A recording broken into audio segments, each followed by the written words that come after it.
Hello everyone. Let's find out the difference between single circulation and double circulation.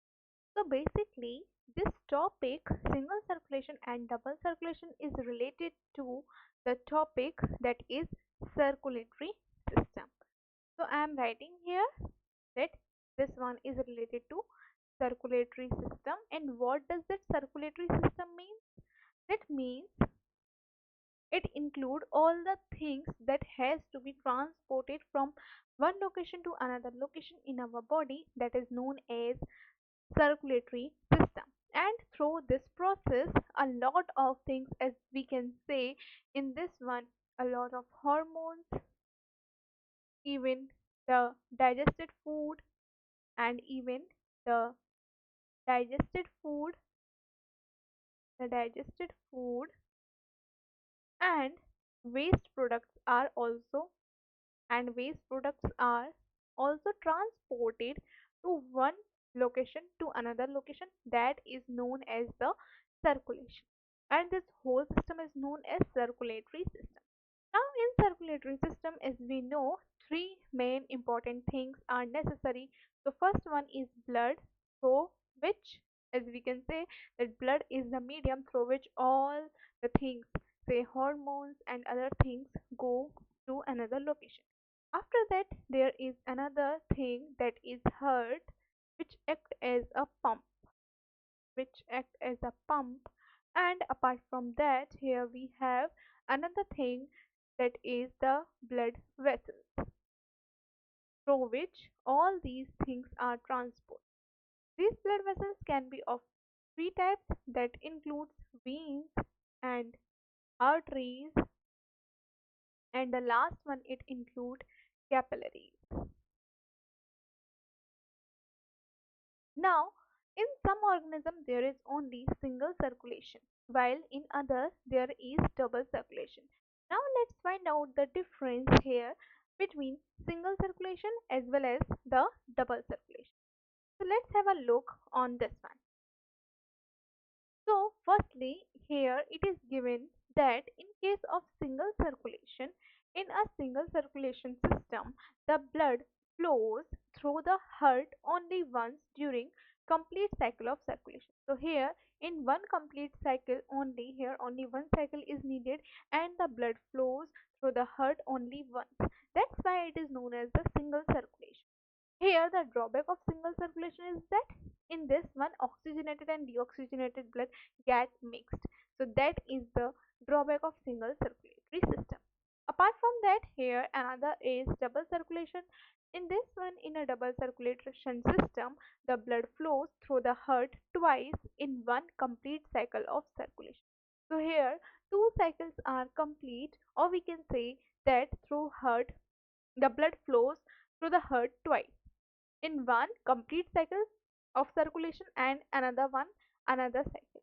So there are two separate cycles, and the name of these two separate cycles are pulmonary circulation and another one is systemic circulation. In case of pulmonary circulation, here the blood is pumped from the heart to the lungs to get oxygenated. So basically in this one, what happens that the blood which is deoxygenated is carried through the pulmonary artery. Now remember, mostly arteries carry oxygenated blood while the veins carry deoxygenated blood. But in case of pulmonary artery and pulmonary vein, the case is opposite. In case of pulmonary artery, they will receive deoxygenated blood, and pulmonary vein will carry oxygenated blood from the lungs towards the heart. So basically, the circulation that is going on from heart to lung or from lungs to heart only related to heart and lung, that is known as the pulmonary circulation.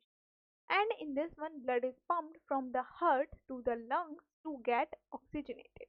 So basically it get oxygen. After that, here we have systemic circulation.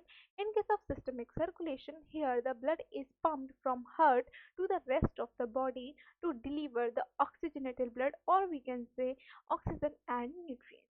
So this one is related to systemic circulation. Now let's talk about the single circulation. In this one, the blood flows from the heart to the gills or gills in some species. To pick up oxygen, if we have to pick up oxygen, then to the body it will deliver oxygen and nutrients, and finally return to the heart. So basically this one is found in fishes as well, that blood flows from heart to gills, then again from gills to heart to gills, and gills to heart. So there is only single circulation. Now let's talk about in this one about the example that this system is seen in fish and some other aquatic animals as well. So the blood flows through the heart in a single loop. Here we can see from heart to gills, then to body, and then towards again heart. Then heart to gills, from gills it will get oxygenated, then it will be transported towards the body, that oxygenated blood. After that it will again get deoxygenated, and again it will be transported towards the heart. So that is the single circulation.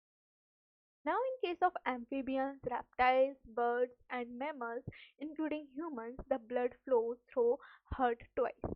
So when the circulation is of, we can say, have two circulation, that is known as double circulation, and in this one we can see that the movement is firstly from heart to lungs for oxygenation, then from heart to body, and then again towards the heart. Then again from heart it will go for oxygenation towards lungs, and from lungs to heart, and then again heart will transfer it to all over the body. Then again deoxygenated blood will go towards the heart, and cycle will start again and again.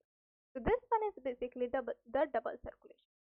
Now, if we talk about the single circulation, then in this one, typically the animals with single circulation have a heart with only two chambers. So one is atrium and another one is ventricle.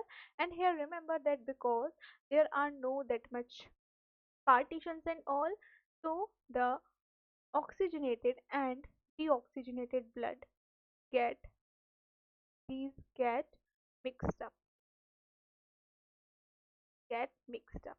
After that, we are talking about this one, that animals with double circulation have four chambers in their heart, that is two atria and two ventricles. And although some animals like amphibians have three chambered heart, and in case of three chambered heart, they will have two atria and one ventricle only with partial separation of circuits. So that type of circulation is known as incomplete double circulation. So firstly there is single circulation, then incomplete double circulation, and after that in organisms who have four chambered heart they will have double circulation. Now things will be more clear to you by looking at this one. So in this diagram this is depicting that this one is single circulation, and in this one you can easily see it is double circulation. And in case of even double circulation, this one is pulmonary one. This one is pulmonary circulation, which is related to the lung, and here this one is related to systemic circulation. That was about double circulation and single circulation. In this one, we can see that gill capillaries are present, heart is present, and all other capillaries are present. So, from heart, the blood will pass through gill capillaries for the oxygenation. After the oxygenation, they will be transported to the whole body.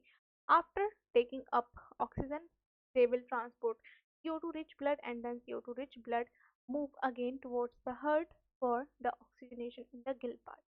While in case of this one double circulation, here we can see that from the lungs, firstly from the heart, basically this one is showing heart, from the heart the blood from the heart will go towards the lungs for oxygenation. After the oxygenation it will come again towards the heart only, and then from the heart it will flow towards the other body parts, and then after deoxygenation it will go back towards the heart. Then again this cycle will be started. So these are some basic difference between single circulation and the double circulation.